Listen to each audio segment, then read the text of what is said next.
pertama yang menurut saya yang paling penting ya, ada satu poin yang menurut saya penting ya, bahwa saya dan kita semua kan yakin ya, niat dari Menteri Agama itu pasti baik ya. Jadi niat dari Menteri Agama itu saya yakin betul, hakul yakin adalah baik. Karena beliau kan juga seorang tokoh ya dari organisasi Islam yang terbesar, kemudian juga putra dari seorang ulama besar ya, Al-Maghfurlah Kiai Haji Khalil Bisri ya.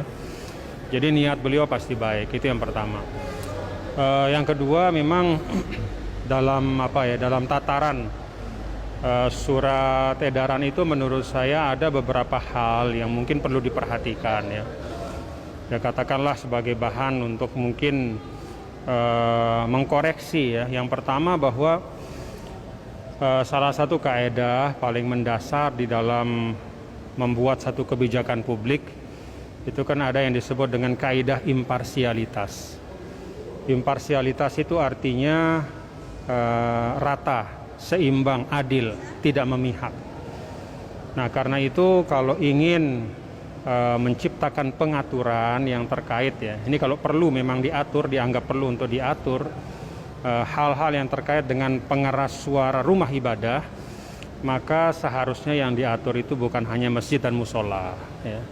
Karena kan pengeras suara itu tidak hanya dipakai di masjid dan musola ya, tetapi ya di rumah-rumah ibadah yang lain itu juga ada pengeras suara, dan juga ada momen-momen di mana acara-acara ritual keagamaan itu juga mengeluarkan suara yang cukup besar.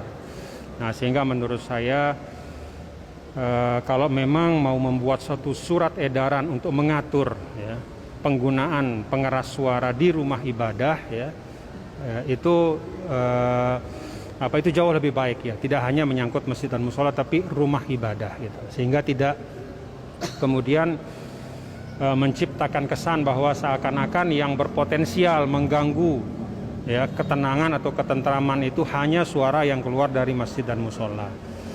Ya kan kita tahu misalnya di beberapa daerah itu rumah-rumah ibadah non-Islam itu kan juga mengeluarkan suara juga kan ya, kidung-kidung atau lagu-lagu pujian ya, lagu-lagu keagamaan gitu. Jadi menurut saya kalau mau membuat pengaturan, maka yang diatur jangan hanya masjid dan musola gitu. Itu yang pertama. Yang kedua, di banyak tempat di Indonesia ini sesungguhnya masjid itu tidak hanya tempat berkumpul untuk sholat ya. Pengeras suara masjid itu juga tidak hanya fungsinya untuk digunakan azan dan qamat saja ya, atau mengaji saja, tetapi di banyak tempat di Indonesia, termasuk ini kita di Apitai ini ya, di NTB, di Lombok, di mana rata-rata masyarakat di desa itu kan seluruhnya muslim ya, maka masjid itu menjadi sentral kegiatan ya, sehingga dari masjid itu seringkali diumumkan ya, pengeras suara di masjid itu digunakan untuk termasuk mengumumkan ada kematian, kemudian kalau ada kegiatan gotong royong, ada kegiatan kemasyarakatan ya, ada hajatan-hajatan masyarakat itu diumumkan di masjid juga gitu. Dengan kata lain, pengeras suara masjid atau masjid itu memiliki juga fungsi sosial budaya ya.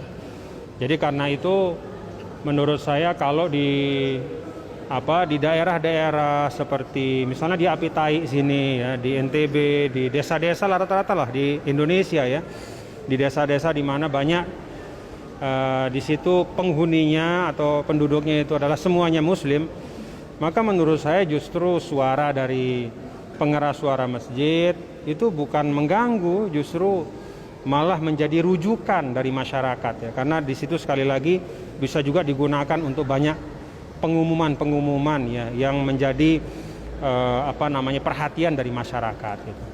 Nah, jadi menurut saya sih yang mungkin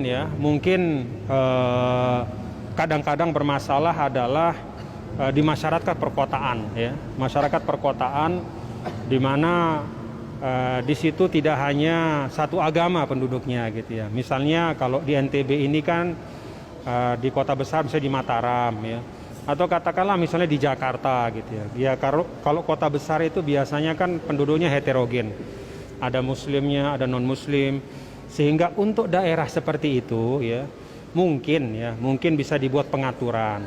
Tapi itu pun menurut saya lebih baik pengaturan itu diserahkan kepada kearifan bersama. Ya, misalnya kita di Indonesia ini kan ada namanya forum FKUB ya, Forum Kerjasama Umat Beragama.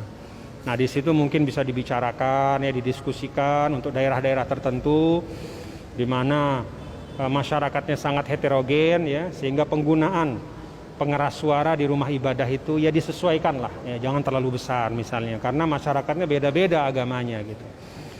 Nah, diserahkan kepada FKUB untuk kemudian membuat kesepakatan bersama.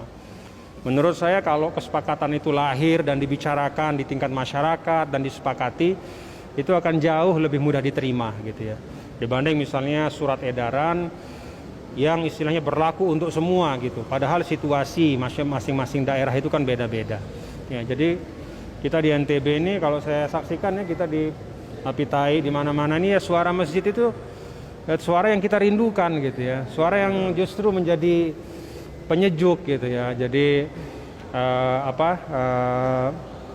tidak ada yang merasa terganggu lah insya Allah. Nah, kalau di daerah-daerah yang memang sekali lagi penduduknya itu beragam ya, heterogen ya, mungkin disitulah ya mungkin perlu dibicarakan. Itu pun menurut saya jauh lebih baik kalau diselesaikannya di tingkat masyarakat di situ ya, sehingga itu menjadi keputusan bersama dan diambil dengan semangat persaudaraan. Ya, itu sih dua hal yang menurut saya mungkin perlu dijadikan pertimbangan ya untuk ke depan ya, apakah misalnya kalau berkenan ini dikoreksi kan bagus ya, sehingga tidak terkesan hanya menyasar kepada masjid dan musola gitu, tetapi juga bisa diberlakukan untuk semua. Terima kasih. Assalamualaikum warahmatullahi wabarakatuh.